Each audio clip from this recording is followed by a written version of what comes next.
Hi everybody, it's Sunday. Happy Sunday. I missed last week because I was busy getting my son prepared to go to the United States Merchant Marine Academy, and we've been back, dropped him off on Friday morning, and no longer have him around the house, so it's kind of it's been a couple weird days. But anyway, happy Sunday. And I wanted to talk about panic attacks and anxiety attacks because if you've ever had one, you know how debilitating they can be. And I nearly had one when I was driving him up to Kings Point, New York, when I was crossing I think it's called the Verrazano Bridge in New York. And that was tough. But I walked myself through it, and I wanted to share that with everybody in hopes that maybe it would help somebody else when they feel a panic attack coming on or their anxiety is absolutely through the roof. So it's funny. I think we all have I want to call it kryptonite, the thing that can literally bring us to our knees, and it can happen all of a sudden, like we don't expect it. Or maybe we do because we see, bridge ahead, last exit before the bridge, turn here. And you're like, no, I can't, I have to cross the bridge. Oh, crap. And the crazy thing about crossing the bridges for me is that I love roller coasters. So it's not, I don't have a fear of heights. I don't have a fear of going fast. Driven 160 miles an hour in a car.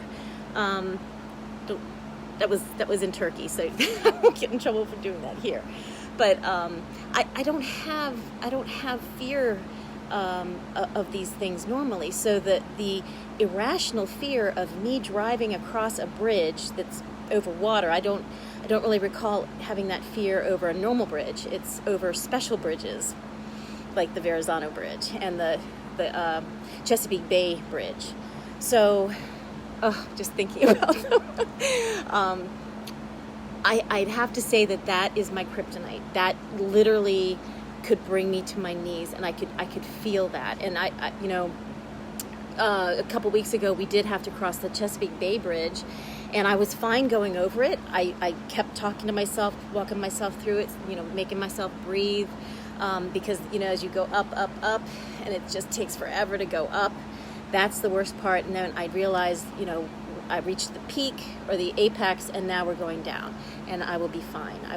I talked myself through it on the way there. And then on the way back, I thought I had it because I just been able to, push through it just, a week before, and I was not able to. But that fear, I recall actually slowing down, because it was becoming almost like tunnel vision, and I became so physically paralyzed with the way my thoughts were going that the Jeep that I was driving actually started to slow down, and you can't do that on the incline. So I envisioned myself doing a commando crawl up to the apex to just get over that hump, and that was not obviously possible. So I had to remind myself to breathe, and this is temporary, and I'm going to get to the apex, and then it's downhill from there, and I'll be fine.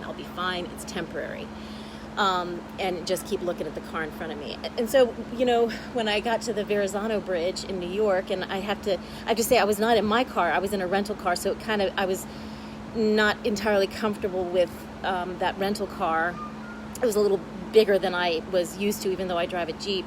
It was just different. And I had a Maryland plate, so I was trying to be a savage, because our Virginia drivers kind of make fun of Maryland drivers, like they're just, but they have nothing on New York drivers.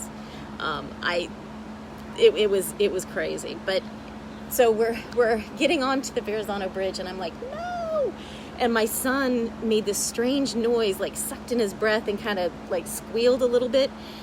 And I told him to take a deep breath and breathe, because I couldn't have him freaking out when I was trying to keep my stuff together.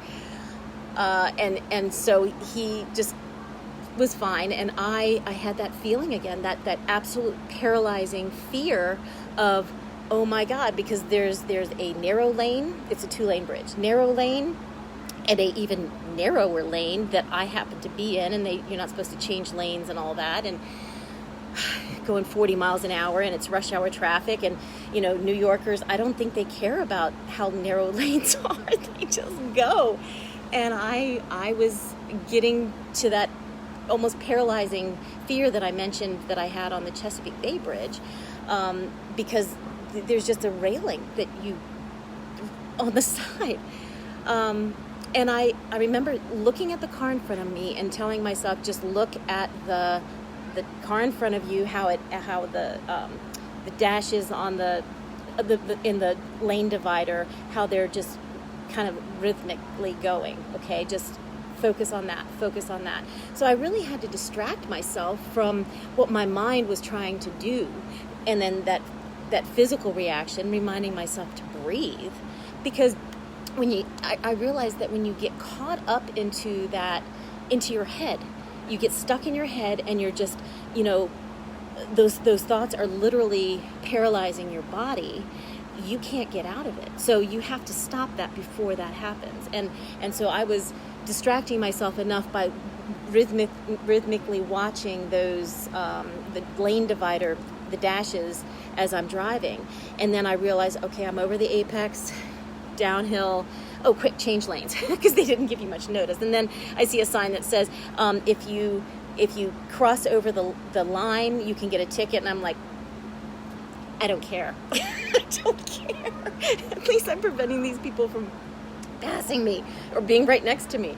But I made it.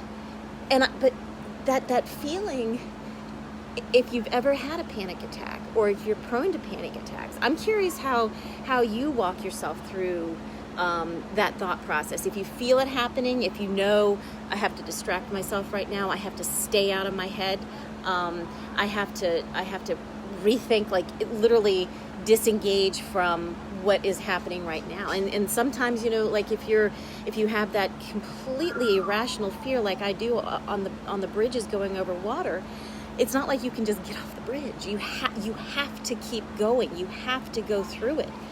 And getting out of your car is not an option. But I really think that, I was proud of myself for getting me through that.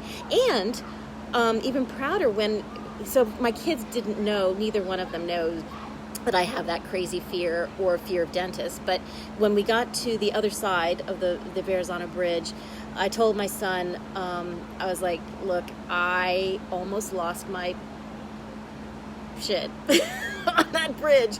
And he said he couldn't believe it. He didn't know that I was afraid, first of all, because I had stayed so calm. But that's what you do to walk through it. And I didn't want to pass on my fear to him, because it's something that I have. I don't know where it comes from, but at least I know that it's my kryptonite. I know that if I see bridge ahead, last exit, sorry, you can't take that, you're going to the beach, you got to go that way. I know that I need to walk myself through it. And then when I was up at the academy dropping him off, I was talking to a mother who asked where I was from, and she was from New Jersey, and I was like, oh my God, you guys got some crazy bridges over here. I had to cross the Verrazano Bridge. And she was like, oh my God, out of all the bridges, that's got to be a 10. I was like, great. So if I can cross that one and the Chesapeake Bay Bridge, I think I could probably do the Golden Gate. I don't know.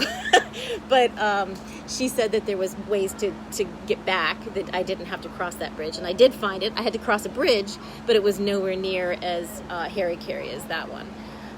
But anyway, if you have something that brings you to your knees and becomes so literally physically crippling because of what you're thinking that sends you into panic, I would love to hear about it and love to hear how you walk yourself through it. So that was it today. And I do miss my son a lot. I'm very proud of him, and trying to keep up living vicariously through the pictures that the Academy is sending all the parents who are missing their sons and daughters as well. So But anyway, it's good to be back. It's good to be home. And even though it's like 95 degrees here in Northern Virginia, New York was beautiful. Except that bridge. All right. Take care, everyone. Talk to you later. Bye.